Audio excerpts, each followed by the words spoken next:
As I stumble toward the stove, greeted by the aroma of freshly brewed coffee, I awaken to the gentle glow of dawn peeking through the kitchen window. Oliver, my 7-year-old son, sits at the table. I hear the soft crunch of cereal as I sip my coffee. His unkempt brown hair dangles over his face, a bowl of sugary flakes in front of him, his little legs swaying beneath the chair. I'm trying to keep things normal, to have just a regular morning. I wake up, I make pancakes. But today is anything but ordinary, because today, I have to go to my ex-wife's sister's wedding, and for some reason, we were invited. I don't know why I agreed to go. Maybe because Oliver still loves his mom, despite everything she's done, despite how her family treats us, like we're nothing. It's been 2 years since Melline left me, and Oliver is still too young, too kind to understand. I can still remember the day she walked out, told me I wasn't good enough, left me for a richer man.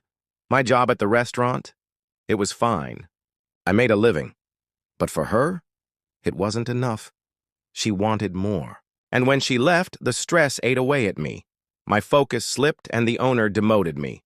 From manager to waiter. Now I work extra shifts, pouring coffee, clearing dishes, just to keep a roof over my son's head. I shake those thoughts away as I pour syrup over Oliver's pancake and slide the plate in front of him. He looks up at me with those big blue eyes. Her eyes, and grins. Thanks, Dad.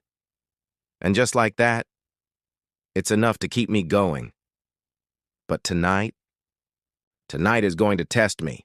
I'll have to step into that wedding, face Beverly, my ex-mother-in-law, a woman who's hated me since the moment Melline brought me home. A restaurant worker? She had scoffed, loud enough for everyone to hear. Really, Melline? You can do better. She never cared that I was good at my job, never cared that I loved her daughter. To her, I was trash, because I didn't come from money. And when Melline left me, Beverly acted like she'd been right all along. I can already picture her tonight, standing there in some expensive dress, smirking at me like I'm dirt under her shoe. I take a sip of my coffee. The bitterness matches my emotions. Oliver is, still eating, oblivious to the storm in my head. I don't want him to see it. He's the reason I keep my chin up, the reason I don't let the weight of it all crush me. You excited to see Aunt Celia get married? I ask, forcing a smile. He shrugs, poking at his pancake. I guess. She's kind of mean, though. I chuckle. Kid's got good instincts. He's right. Celia is just like her mother, always looking down on me, but I don't say that. Instead, I ruffle his hair and tell him to finish eating. We have a long day ahead. Getting ready feels like preparing for battle. I dig through my closet and pull out my old suit from when I was a manager. It's a little snug now, but it'll do. I catch a glimpse of myself in the mirror. My face looks older, tired. Too many late nights, too much stress. I'm only 35, but I feel twice that. Oliver walks in, wearing the button-up shirt I ironed for him. He looks so small, so innocent. Do I look okay, Dad? He asks, tugging at the collar. You look fantastic, buddy, I say, and I mean it. He's the best thing in my life, the only thing keeping me from giving up. As we head out the door, I grab the car keys and take a deep breath. The wedding is at some posh hotel, the kind of place I'd never set foot in if it weren't for this. I know what's waiting for me there. Beverly's sharp tongue, Celia's fake smiles, a room full of people who think I'm a failure, maybe even Melline, standing beside her new guy, just to twist the knife a little more. My stomach tightens, but I push it down. I've survived worse than this. I lost my wife. I lost my career. I lost my pride. But I still have Oliver. And for him, I'll walk into that lion's den with my head held high. Soft music fades to a heavier, suspenseful tone. The drive to the Blackwood Grand Hotel feels longer than it should. The hum of the car engine fills the silence between us. Oliver sits quietly, his little hands folded in his lap, staring out the window. I grip the steering wheel tighter, trying to focus on the road, instead of the chaos waiting for us at the end of it. Then, Oliver's voice cuts through the silence. "Why do we have to go, Dad?" I glance at him. His brow is furrowed, deep in thought. "They never liked you." His words hit me like a punch. Not because they hurt, but because he's right. He's only 7, but he sees more than I give him credit for. I force a smile. Keep my voice steady. Because family is family, I say. Sometimes, you show up even when it's hard. It's a bad answer. And I know it. He doesn't argue, just nods and looks back out the window. But his question lingers in my head. Why am I really doing this? We arrive at the hotel. It towers over the street, glass, and stone, screaming wealth. The kind of place where a single night costs more than I make in a month. I park, and Oliver unbuckles his seatbelt, watching me carefully. "You okay, Dad?"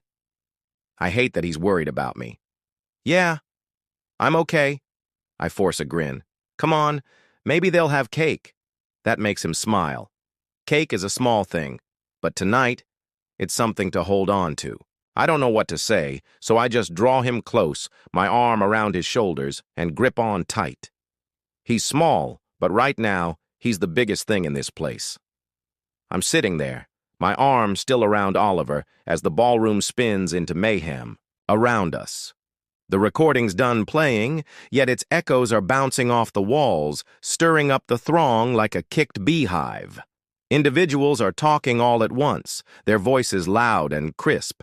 Chairs scrape as some stand to get a better view. My brain is still reeling from what I heard, Celia's confession, mine's cold shrug, and I can barely think straight. Oliver is snuggled against my side, his little body warm and stable, and I'm clinging to him like he's the only thing, stopping me from coming apart. The phone sits there on the table up front, a cracked tiny bomb that just blasted this wedding to pieces. James breathed at first, his voice piercing through the noise like a bolt of thunder. "What is this?" he demands, staring at Celia. His face is crimson now, not pale anymore, and his hands are shaking at his sides. He's a large guy, broad shoulders, that fine tux, but right now he seems like he's about to shatter. Celia trips over her words, her veil loosening as she turns to him. It's phony," she says again, louder this time, though it's feeble, desperate. She's pointing at Oliver, her finger trembling. "He's lying. That child made it up." Yet, the recording is still fresh in everyone's ears. I see the skepticism on James's face, the way his eyes narrow like he's putting it all together. Suddenly, mine's voice comes back through the speakers in my mind, even though the phone is off now. "Take Daniel if you want. I've already moved on." I shut my eyes for a second, the sting of it striking me again. I loved her once, gave her everything I had, and she threw me away like trash. And now I find out her sister was part of it, urging her to leave me because she wanted me for herself. It's twisted, and it aches. But there's a peculiar relief in it, too, knowing it wasn't entirely my fault.